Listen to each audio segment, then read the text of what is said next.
Hello বন্ধুরা, তোমরা সবাই কেমন আছো? আশা করি ভালো আছো। আমিও কিন্তু খুব ভালো আছি। আর ভাবলাম অনেকদিন কোনো রান্নাবান্না দেখানো হয় না তোমাদের সাথে, আজকে একটু দেখাই।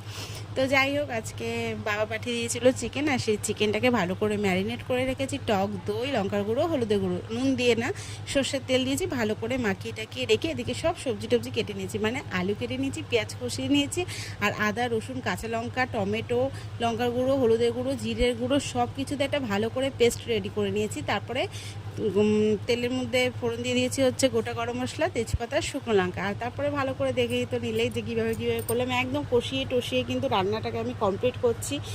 আর একটু ঝোল ঝোল রাখবো, বেশি ঝোল রাখবো না, কারণ বেশি ঝোল আমার একদম ভালো লাগে না।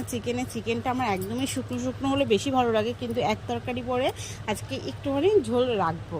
আর একদম সুন্দর করে করেছি। আর কষানোর মধ্যে কিন্তু ধনেপাতা কুচিয়েও দিয়েছি, আর তাতে কিন্তু টেস্টটা আরও বেড়ে যায়। গরম মশলা গুঁড়ো লাস্টে দিইনি, কারণ গোটা গরম মশলা আগেই দিয়ে দিয়েছিলাম তার জন্য।